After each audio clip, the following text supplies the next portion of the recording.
બે દાયકા પછી શરૂ થયેલી મતદાર યાદી સુધારણાની એસઆઈઆર પ્રક્રિયા તેના અંતિમ તબક્કામાં છે. ગુજરાતમાં 99% મતદારોનું મેપિંગ એન્યુમરેશન ફોર્મ વિતરણ પૂર્ણ થયાનો દાવો election commission of India (ECI) દ્વારા કરવામાં આવ્યો છે. પરંતુ હવે આ ફોર્મ ભરીને પરત આપવા માટે માત્ર 15 દિવસ જ બાકી છે. 4 નવેમ્બરથી એસઆઈઆર પ્રક્રિયા શરૂ કરવામાં આવી છે અને 4 ડિસેમ્બર સુધી એન્યુમરેશન ફોર્મ ભરવાની પ્રક્રિયા પૂર્ણ કરવાની છેલ્લી તારીખ છે. 9મી ડિસેમ્બરે ડ્રાફ્ટ મતદાર યાદી જાહેર થશે અને 8મી જાન્યુઆરીએ ડ્રાફ્ટ યાદીમાં નામ ન હોય તો નામ સામેલ કરવા માટે દાવો ક્લેમ કરવાની છેલ્લી તારીખ છે. એન્યુમરેશન ફોર્મ એટલે હયાતીનો પુરાવો. એન્યુમરેશન ફોર્મ એ મતદાર યાદીમાં તમારું નામ છે તે દર્શાવેલા સરનામે જ તમે રહો છો કે તેની ખરાઈ કરતું એક પ્રકારનું અધિકૃત સોગંદનામું છે. આ ફોર્મ ભરવું એ આપણી નૈતિક ફરજ છે. દાહોદ જિલ્લાની સ્થિતિ જાગૃત થવાની જરૂર છે. દાહોદ જિલ્લામાં કુલ 16,89,526 એન્યુમરેશન ફોર્મનું મતદારોને વિતરણ કરવામાં આવ્યું છે. જોકે અત્યાર સુધીમાં માત્ર 4,19,285 મતદારોએ જ ફોર્મ ભરીને પરત BLOને આપ્યા છે.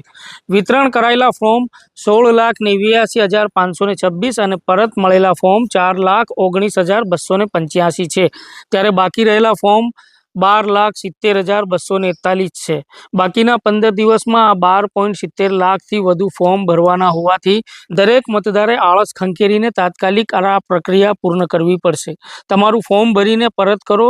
જો તમને તમારા નામ અને ફોટો સાથેનું એન્યુમરેશન ફોર્મ મળી ગયું હોય તો તેમાં 2002થી 2004 સુધીની એસઆઈઆર પ્રક્રિયા દરમિયાનની માહિતી ભરીને તાત્કાલિક બૂથ લેવલ ઓફિસર BLOને પરત કરો.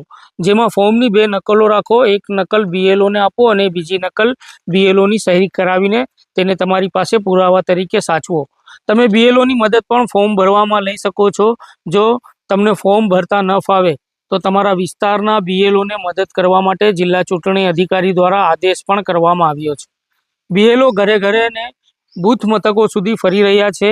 ફોર્મ વિતરણ હોય કે ફોર્મ પરત લેવાના હોય તેમજ ફોર્મ ભરવાના હોય તે તમામ પ્રકારની મહેનત BLO તો કરી જ રહ્યા છે. હવે ચૂંટણી પંચને તમારી ગરજ છે માટે તેઓ તમારા ઘરે 3 વખત મુલાકાત લેવા માટે પણ BLOને મોકલી રહ્યા છે. આ સમયનો લાભ લો અને તમારી ફરજ અદા કરો. આ આળસ ખંખેરો જેમાં મતદાર યાદીના જાણકારોના જણાવ્યા મુજબ રાજ્યના 5.8 કરોડ મતદારોમાંથી મૃત્યુ પામેલા, સ્થળ પર ન રહેતા હોય, વિદેશમાં હોય અથવા અન્ય દેશની નાગરિકતા લઈ લીધી હોય તેવા અથવા 2 સ્થળે મતાધિકાર ધરાવતા લાખો મતદારોના નામો કમી થઈ શકે છે. જો તમે સમયસર ફોર્મ ભરીને નહીં આપો અને તમારું નામ ડ્રાફ્ટ યાદીમાંથી રદ થશે તો તમારે 9મી ડિસેમ્બર પછી ડ્રાફ્ટ યાદીમાં નામ છે કે કેમ તે જાણવું પડશે.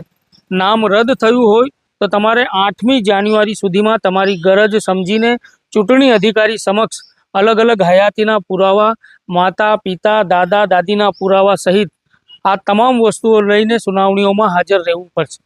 આ પછી ભારે દોડમદાળ અને લાંબી પ્રક્રિયા બાદ તમારું નામ ફરીથી નંખાઈ શકે છે. કોઈ પણ સંજોગોમાં ચૂંટણી આયોગ સમય વધારો નહીં કરે. માટે તમામ બાકી રહેલા મતદારો પોતાની જવાબદારી સમજીને આ પ્રક્રિયા વહેલી તકે પૂર્ણ કરે તે અત્યંત જરૂરી છે. જો 9 ડિસેમ્બરે ડ્રાફ્ટ યાદીમાં તમારું નામ નહીં હોય તો પછી ફોર્મ ભરવું, દાવો કરવો, દસ્તાવેજો લાવવા, સુનાવણીઓમાં જવું. આગામી દિવસોમાં આ બધું ખૂબ જ મુશ્કેલ અને દોડમદાળ ભરેલું રહેશે તમારા માટે. કેટલાક વિસ્તારોમાં સ્થાનિક જનપ્રતિનિધિઓ, સમાજસેવકો અને યુવાનો BLO સાથે મળીને લોકોને ફોર્મ ભરવામાં મદદ કરી રહ્યા છે જેથી કોઈ પણ મતદારનું નામ યાદીમાંથી ભૂલથી પણ ન કપાય. મતદાર યાદી એ માત્ર કાગળ નથી, તે તમારા મતાધિકારની ઓળખ છે. ચૂંટણી પંચ સમય વધારવાનો નથી. તેથી ભારતીય નાગરિક તરીકેની ફરજ નિભાવો અને એસઆઈઆર પ્રક્રિયામાં જોડાઓ અને તમારું નામ મતદાર યાદીમાં જળવાઈ રહે તેની ખાતરી કરો. 9 ડિસેમ્બર એ નિર્ણાયક દિવસ છે. તમારું નામ ડ્રાફ્ટ યાદીમાં છે કે નહીં તે જ નક્કી કરશે કે આવતી ચૂંટણીઓમાં તમે મત આપી શકશો કે નહીં. એટલે મતદારો, આળસ ખંખેરો અને જાગૃત બનો.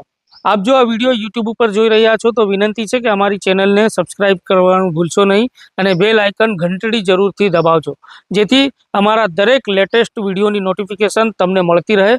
અને જો આપ આ વિડીયો ફેસબુક અથવા ઇન્સ્ટાગ્રામ જેવા અન્ય સોશિયલ મીડિયા પ્લેટફોર્મ ઉપર નિહાળી રહ્યા છો તો ત્યાં અમારા પેજને લાઈક અને ફોલો કરવાનું ના ભૂલશો। અમે સતત ગુજરાત અને જિલ્લાના ખૂણે ખૂણેથી આવા જ મહત્વપૂર્ણ લેટેસ્ટ અને સચોટ સમાચારો અને વિશ્લેષણ આપણી સમક્ષ લાવતા રહીશું। ફરી મળીશું આવા જ એક નવા અને રસપ્રદ વિડીયો સાથે। ત્યાં સુધી જોતા રહો અને જાણતા રહો। ધન્યવાદ।